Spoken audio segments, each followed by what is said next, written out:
Hi everybody, I'm Dorothy, Professional Astrologer. Website is nhastrologer.com. You can come there to read the forecast that I'm about to give to you here, which is February 3rd to February 9th. That includes the full moon in Leo. Bam! Full moon in Leo. Fiery, kick butt. What am I passionate about? It's excellent energy. But I'm going to tell you about what's coming up ahead of time before that. So join me at nhastrologer.com to come get private information and to take classes with me. I do a lot of online classes, mostly online classes. So if you want to learn astrology from me, come check that out or message me below and we can get in touch, okay? Now, let's get started. February 3rd to February 9th. I have lots of notes. So February 3rd, we have easy, soft, nice aspects going on. Could be a little foggy and confusing though too, because the moon is in the sign of Gemini for the next couple of days. Gather information. Emotionally, if we're feeling emotional, we want to share how we feel with others. We want to talk things out. We also have Monday the 3rd, really within just a couple minutes of each other, the moon going into Gemini, but Mercury moves into Pisces. This is where Mercury will be retrograde in a few more weeks in Pisces. And even at this degree, he's retrograding from 12 degrees back to 28 Aquarius. So on Monday, when Mercury enters the sign of Pisces, 0 Pisces, you know, that's the shift, all right? There's a significant shift in how we're communicating. Now, Mercury in Aquarius, somewhat exalted in that sign. It's a lot, it's high thinking, very detail-oriented. Our minds are really fixated on a lot of things. But now that Mercury has moved into Pisces as of Monday morning, early Monday morning, we have this opportunity to soften the edges a little bit and feel a little more in tune. It takes a couple of days to get used to planetary energies and planetary shifts like this. We have this opportunity just to slow down, to relax, and to breathe. Get in alignment with this Mercury in Pisces. So what do we do with this? We meditate. We honor quiet time. We pay attention to our dreams, and we really get into alignment with that. What does our higher self want? We can't figure that out. We can't figure out the easiest, smoothest path if we're overanalyzing things all the time. So this is the process that we're going to begin this week, the week of February 3rd, with Mercury entering the sign of Pisces. Because another thing that's going on simultaneously, so this is easy, this is flow, but sometimes it's confusion, so we're not sure, Mercury in Pisces, what exactly are the right choices or the right path to take. So we just sort of need to hit a little bit of a neutral button right now, because the sun on Monday, no, it's not on Monday, it's actually on Tuesday, the sun will be halfway through Aquarius at 15 degrees of Aquarius. Now, those fixed 15 degrees of fixed signs are critical degrees, and that means, don't panic, that just means things have come to a peak. So we are now in the middle of a season. Here in the Northern Hemisphere, it's winter. Southern Hemisphere, it's summer. Everything, each season now has come to a peak. When we get to that 15 degrees in the middle of the season, right? And so what we get to do with this is we could feel Monday and Tuesday things coming to a head, while Pisces, Mercury in Pisces is over here making us a little confused, and we just want to sit down and ohm and not do our work. But then that sun in Aquarius is here to push us to an edge, so a cutting edge, if you will. So all of a sudden something can flip, and then we're at the peak of the hill, and now we're on the other side of that hill, so something can start to flow. Simultaneously, this again, the moon is in a waxing phase because it's going to be full on Saturday and Sunday, depends on where you live, and I'll get to that in a second.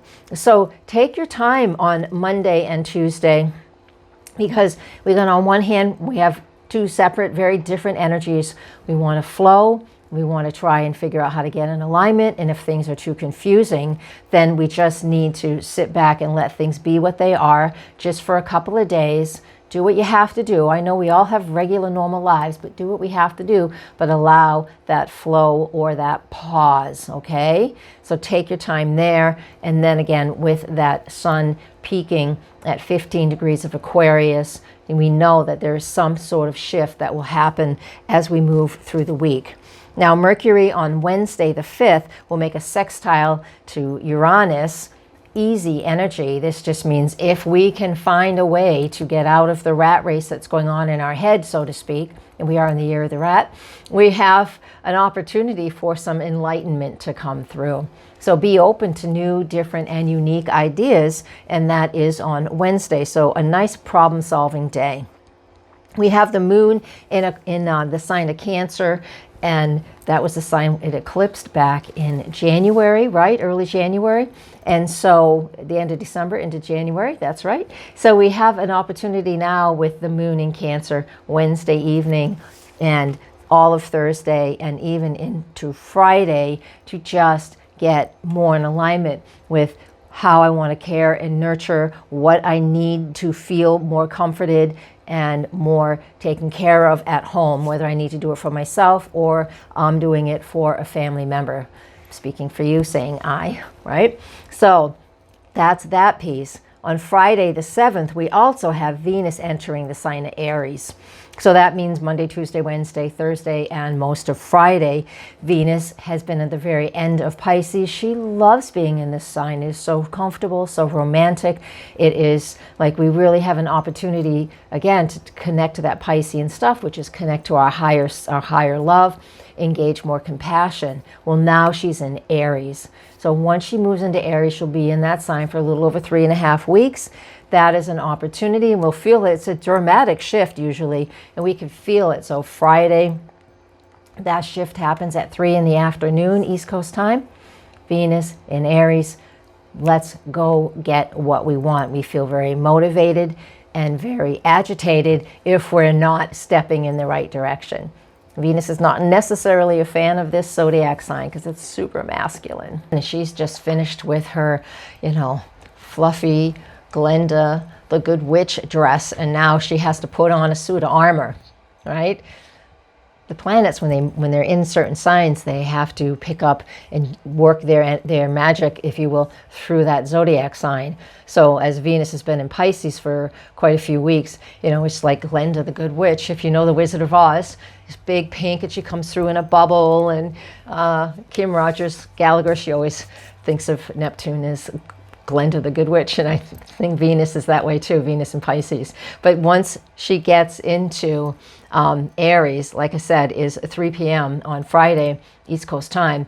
She's got to trade that big little wand and pretty little crown and pink dress for a suit of armor, and now she's gonna go after what it is she needs. So we all have a little bit of that warrior goddess in us now, as opposed to Glenda, the Good Witch, right? So that's how Venus is making her shift at this point in time, and that really works out well too, because the full moon we have, which is, here's the times. Let me get my real notes. Saturday, September 8th, 11:33 p.m. Pacific, and Sunday, February 9th, 2:33 a.m. Eastern time zone. So the full moon in Leo. This happens once a year. This is the 4th largest full moon, so it's debatable if it's a super moon. The point is, it's a full moon, and full moons in fire signs are very dramatic, and we really can engage in what we're passionate about, and it can show us what we're passionate about and what we really want to continue to move forward with. And again, the full moons is a reflection of what we've been putting out there for the last couple of weeks. And again, even 18 months ago when we had a new moon at this degree in Leo. So go back 18 months. I'll put it up here if I get to it. If I edit this one, I'm not sure I'll edit this. So what we've been working on over the last couple of weeks and even the last year and a half based off of the new moon in Leo. So what are we doing here? So how are you using this Leo energy? Find that part of your chart where Leo sits and ask yourself how I can infuse more passion into an area in my life. And even if you don't know your astrology, because a lot of people don't, I want you to recognize that just sit down for a minute. This is your life. Where do you want to put more passion into it? What subject do you want more passion in? Whether you want more passion in your work, in your love life, passion around what you're creating, engaging with your children more passionate way. Passion is, depends on what sentence it's in, is how you want to use it, right? So take this fiery full moon. Venus just entered Aries, so she's already in gung-ho, ready to go, right? And use this over the weekend to create goals, to take action towards the things that have that you have a spark for and that you have a lot of passion around. All right, thank you for watching. Hit subscribe. Don't forget the bell, and come to my Patreon page. There is more content there for members. All right, blessings. Namaste.